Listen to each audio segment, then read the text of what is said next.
Selamat pagi Bu Nofri, sekarang kami akan mempresentasikan analisis ekonomi makro negara Indonesia dan negara Singapura. Next. Berikut anggota kelompok kami. Next.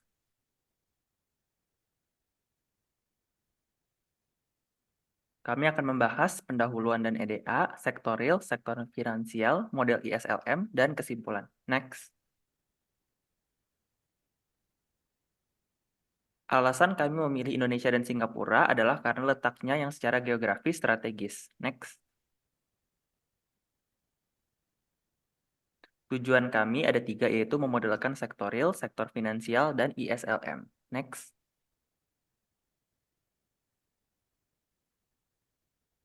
Berikut adalah tabel keterangan data kami. Next.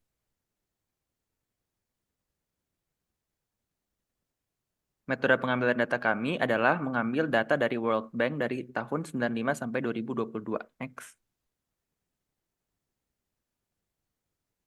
Yang pertama, GDP Indonesia, grafik GDP Indonesia terhadap waktu. Secara keseluruhan, grafiknya menunjukkan pola tren naik. Penurunan GDP hanya terjadi secara signifikan pada 2 titik, yakni pada tahun 97 dan tahun 2019. Dapat dilihat pada grafik bahwa GDP Indonesia sejak tahun 95 mengalami peningkatan hingga tahun 97. Namun mulai tahun 97, GDP Indonesia mengalami penurunan hingga 98. Penurunan pada tahun 97 terjadi karena krisis moneter yang cukup buruk. Berikutnya ada grafik konsumsi Indonesia terhadap waktu. Secara sekilas, grafik konsumsi Indonesia terhadap waktu serupa dengan grafik GDP Indonesia terhadap waktu, karena GDP dan konsumsi memiliki korelasi di mana semakin tinggi konsumsi, maka GDP juga akan cenderung meningkat.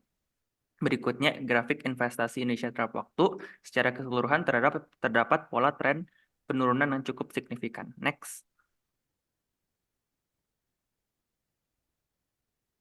Berikutnya grafik ekspor Indonesia terhadap waktu. Secara sekilas, grafik tersebut terlihat mengalami penurunan sebanyak 4 kali, yaitu pada tahun 99, 2019, 2015 sampai 2016, dan tahun 2020. Berikutnya grafik belanja pemerintah Indonesia terhadap waktu. Secara keseluruhan mengalami tren naik dalam jangka waktu panjang. Sama halnya dengan grafik impor Indonesia terhadap waktu, mengalami tren naik dalam jangka panjang. Next. Berikutnya grafik CPI terhadap waktu secara garis besar menunjukkan peningkatan dari tahun ke tahunnya. Lalu grafik suku bunga Indonesia terhadap waktu secara keseluruhan grafik mengalami penurunan dari tahun ke tahun. Namun terdapat kenaikan yang tinggi sekali pada tahun 98 hingga 99 mencapai 32,15%. Setelah itu suku bunga mengalami penurunan terus secara umum dan mencapai titik terendah pada tahun 2022, yaitu mencapai 8,52%. Berikutnya, grafik jumlah uang beredar terhadap waktu. Secara keseluruhan, jumlahnya terus mengalami kenaikan dari tahun 95 sampai 2022. Next. Berikutnya, grafik GDP Singapura terhadap waktu. Secara keseluruhan, grafik mengalami kenaikan yang cukup signifikan dari tahun ke tahun. Namun terdapat penurunan pada tahun 2008 sampai 2009 dan pada tahun 2019 yang cukup terlihat jelas. Berikutnya, grafik suku bunga Singapura terhadap waktu. Secara general, suku bunganya mengalami penurunan dari tahun 95 sampai 2022. Berikutnya, grafik nilai tukar Rp per SGD terhadap waktu. Secara keseluruhan mengalami kenaikan dari tahun ke tahun. Khususnya pada tahun 97 terdapat kenaikan nilai tukar yang sangat signifikan. Berikutnya, grafik next.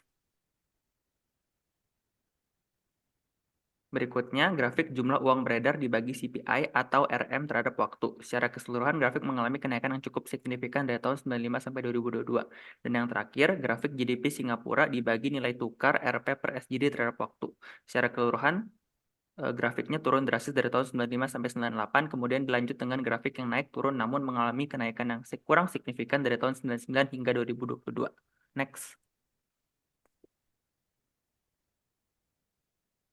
Selanjutnya untuk bagian sektorial akan dilakukan pemodelan konsumsi terhadap Y, investasi terhadap Y dan I, ekspor terhadap GDP luar negeri, dan impor terhadap GDP. Sebelumnya dilakukan pembagian data, yaitu data pembanding dari data 77 sampai 28, dan data training dari data 1 sampai data 26.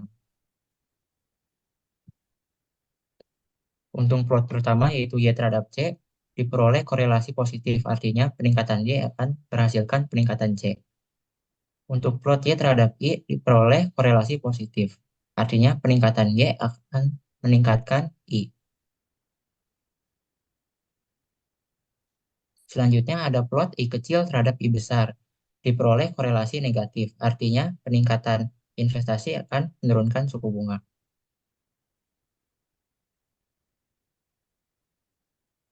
Selanjutnya akan dilakukan variable screening menggunakan fungsi linear model.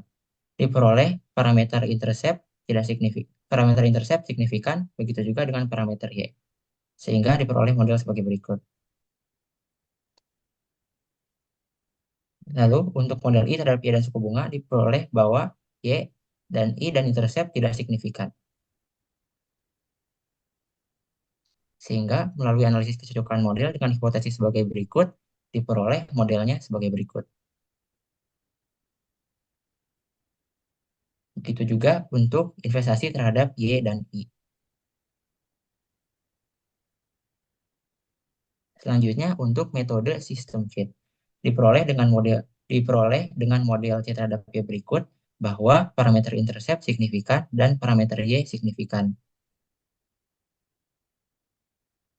Diperoleh dengan model I terhadap Y dan suku bunga berikut bahwa parameter intercept tidak signifikan, Y tidak signifikan, dan I tidak signifikan. Selanjutnya ada plot GDP terhadap impor. Secara keseluruhan terdapat korelasi positif, artinya peningkatan GDP akan berarti peningkatan impor. Lalu ada plot GDP Singapura terhadap ekspor. Diperoleh korelasi yang positif juga, artinya peningkatan PDB Singapura akan meningkatkan ekspor Indonesia. Akan dilakukan lagi variable screening menggunakan fungsi linear model. Untuk model IM terhadap Y dengan persamaan berikut diperoleh bahwa parameter Y signifikan dan parameter intercept tidak signifikan. Juga untuk model X terhadap YLD diperoleh bahwa parameter intercept signifikan sedangkan parameter YLD tidak signifikan. Setelah dilakukan analisis kecocokan model dengan hipotesis sebagai berikut, diperoleh modelnya adalah sebagai berikut. Begitu juga untuk X terhadap YLD dengan hipotesis sebagai berikut, diperoleh modelnya adalah sebagai berikut.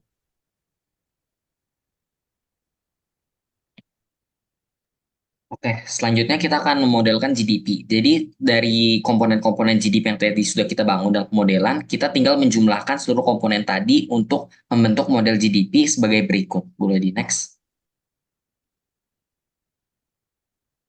Oke, selanjutnya kita akan melihat plot YLD terhadap Y bintang dan dapat dilihat terdapat korelasi positif yang berarti GDP Singapura akan meningkat karena dia merupakan mitra dagang Indonesia.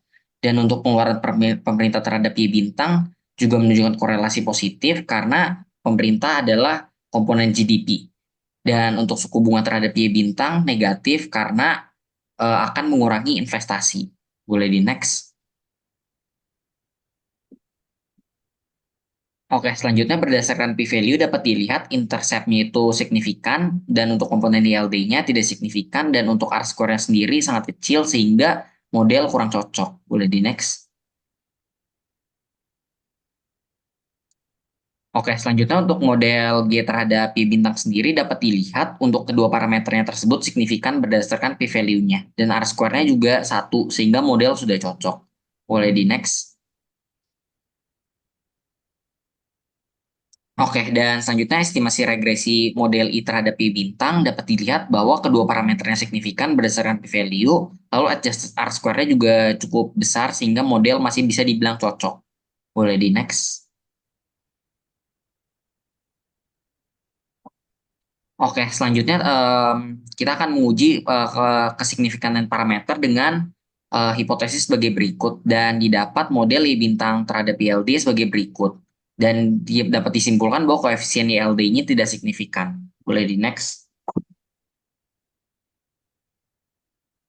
Oke, sama halnya untuk model Y bintang J ini sendiri dapat dilihat juga bahwa kedua parameter signifikan berdasarkan p-value dari output komputer tadi sehingga model kita lengkap. Boleh di next. Oke, sama halnya dengan model bintang I, kita akan menggunakan hipotesis yang serupa dan dapat dilihat bahwa p-value dari kedua parameter tadi cukup kecil sehingga um, seluruh parameternya signifikan. Boleh di next. Dan untuk multipliernya sendiri, kita dapat melihat dari model GDP kita sendiri, tadi government multipliernya adalah 1,49 dari model kita sebelumnya. Boleh di next.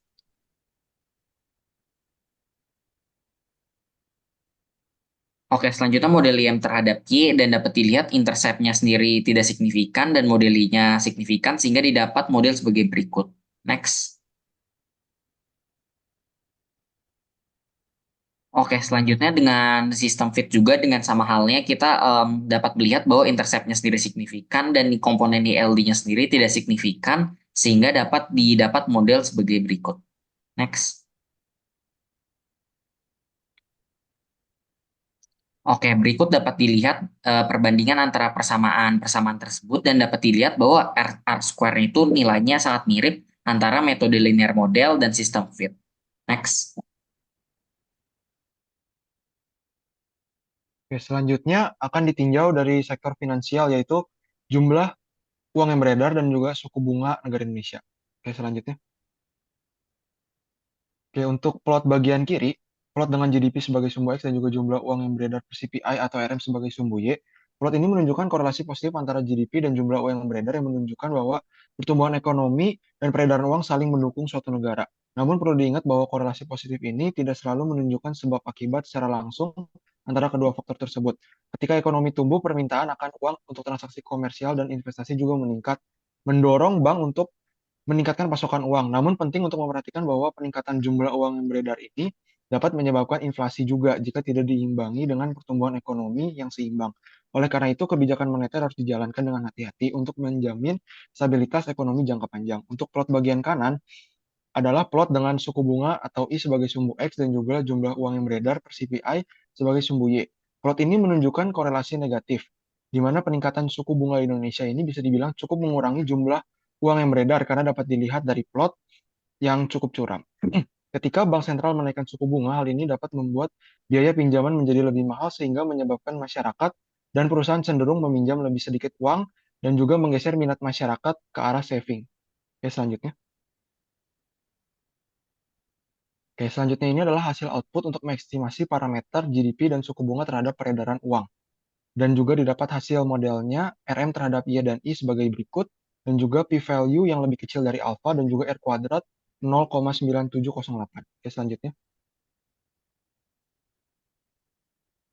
Oke, dari hasil yang diperoleh, maka dapat diperkirakan bahwa kenaikan Y sebesar 1 akan menaikkan RM sebesar 4,92, dan kenaikan I sebesar 1 akan menaikkan RM sebesar 2,67.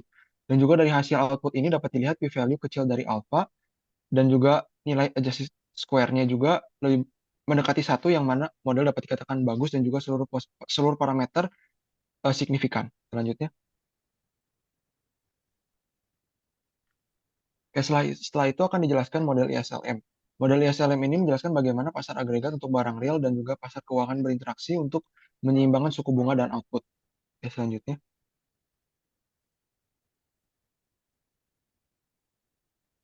Oke, dapat dilihat berdasarkan hasil sektorial dan juga sektor finansial yang mana dipindah ruaskan menjadi Y sama dengan dan juga Y bintang sama dengan.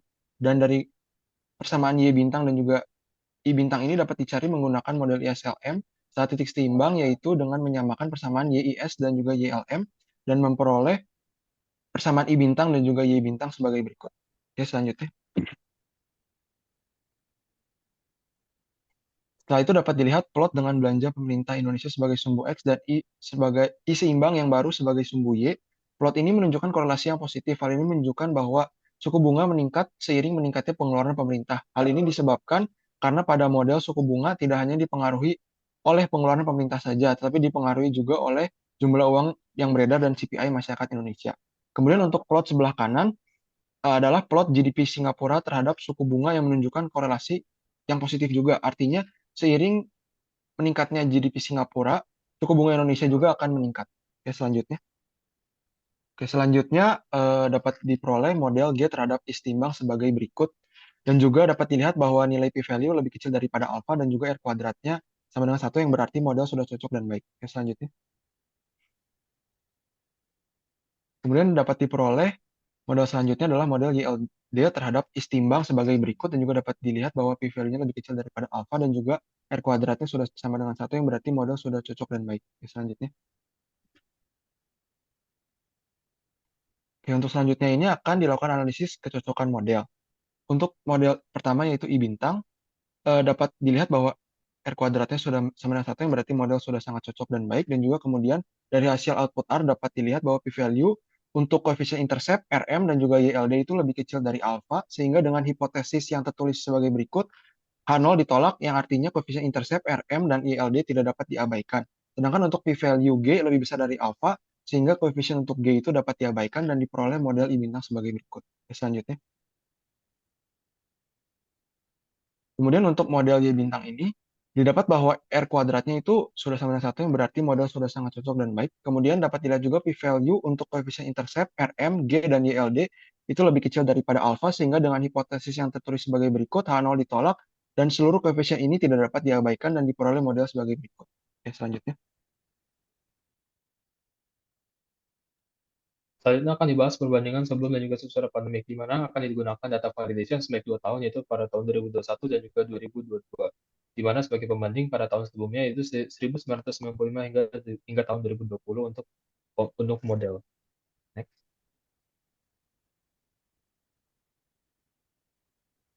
Oke, perbandingan ekonomi makro sebelum dan juga sesudah pandemi. Untuk yang pertama, Galat C terhadap Y, di mana pada tahun terakhir, di mana didapat Galat sebesar 1,03%.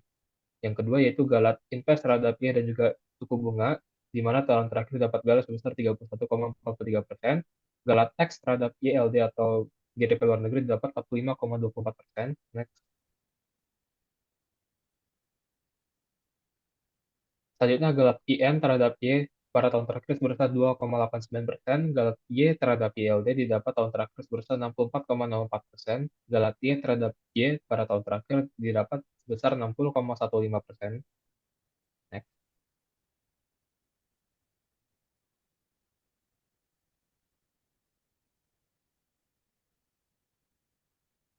Next, Galat Y terhadap I tahun terakhir sekitar 59,69%. Galat C terhadap Y melalui sistem FIT didapat yaitu 0,93%. Galat Invest terhadap Y dan juga suku bunga melalui sistem FIT didapat 285,42%. Next. Galat X terhadap ILD melalui sistem FIT didapat pada tahun terakhir sebesar 105,82%. Galat IM terhadap Y melalui sistem FIT didapat pada tahun terakhir sebesar 1,86%. Galat RM terhadap Y dan juga suku bunga melalui sistem FIT didapat pada tahun terakhir sebesar 8,9%. Next. Selanjutnya, Galat Y bintang melalui ISLM pada tahun terakhir dapat sebesar 82,81% dan juga Galat I bintang melalui modal ISLM didapat pada tahun terakhir sebesar 1.703,92%. Oke, kesimpulan akan dibahas mengenai kecocokan model melalui sistem fit dan juga estimasi regresi. Estimasi regresi, jika p-value kurang dari alfa, maka H0 ditolak dan model akan cocok dan juga sesuai. Di mana C terhadap Y model cocok, model I terhadap Y dan juga I kecil model cocok, model IM terhadap Y cocok, model X terhadap YLD tidak cocok, model Y bintang terhadap YLD tidak cocok, model Y bintang terhadap Y cocok, model Y bintang terhadap I cocok.